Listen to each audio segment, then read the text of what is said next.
mana nak dapatkan tidur yang berkualiti? Macam mana nak dapatkan tidur yang sihat? Okey, sebenarnya ada perkara-perkara yang kita kena jaga.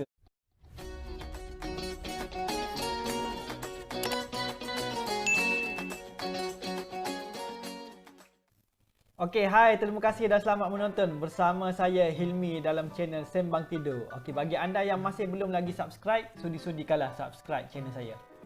Okey, untuk topik kali ni, saya nak berkongsi kepada anda semua tips tentang macam mana nak dapatkan tidur yang berkualiti, macam mana nak dapatkan tidur yang sihat. Okey, sebenarnya ada perkara-perkara yang kita kena jagalah setiap hari supaya tidur malam kita ni mungkin ada di kalangan kita yang bila nak tidur malam dah jadi rasa macam takut sebab asyik bangun lambat ataupun susah nak tidur malam, jadi tidur lambat.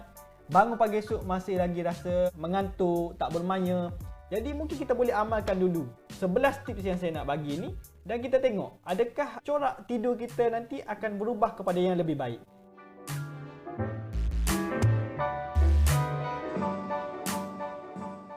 Jadi yang pertama, apa yang kita kena buat adalah kita kena pastikan setiap malam waktu tidur kita antara 6 hingga ke 8 jam bagi orang dewasa.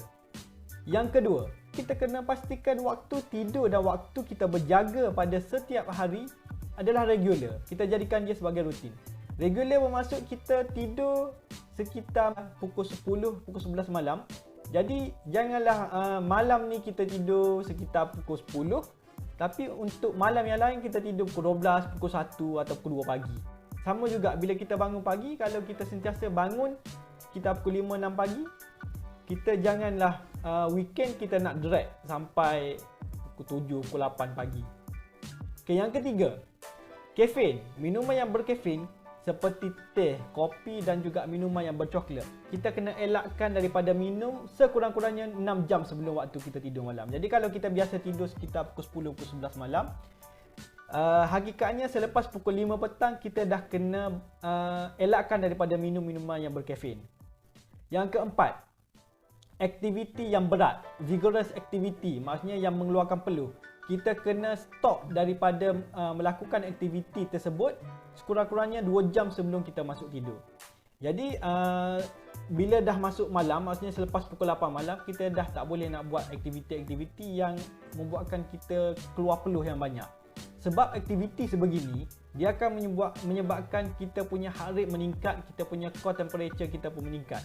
Jadi untuk nak cool down balik, tubuh kita akan ambil masa dan menyebabkan delay kepada kita punya waktu tidur. Yang seterusnya, heavy meal.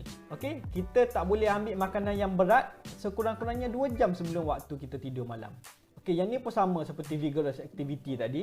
Kalau kita ambil makanan berat, kemudian kita masuk tidur, jadi waktu tu proses penghadaman masih lagi berlaku dalam perut kita. Jadi menyebabkan tubuh kita akan tak mendapat rehat yang sepatutnya.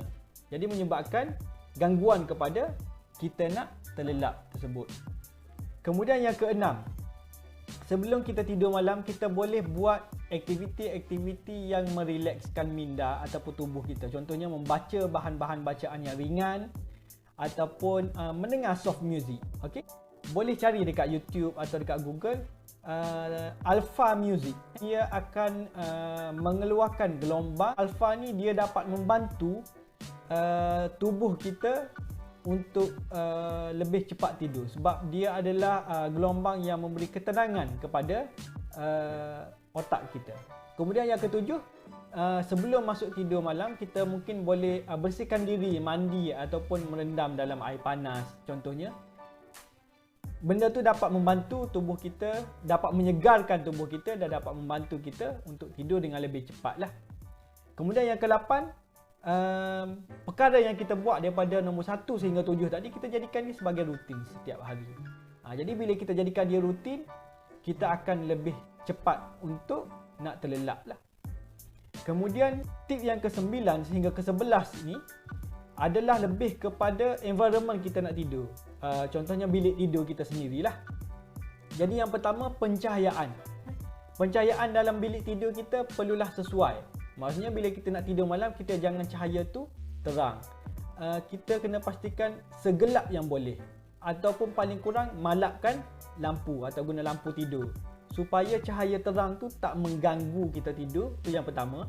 Dan yang kedua, cahaya terang ni sebenarnya dia boleh menyebabkan kita punya jam biologi kita ingatkan waktu siang. Jadi dia akan menyebabkan kita jadi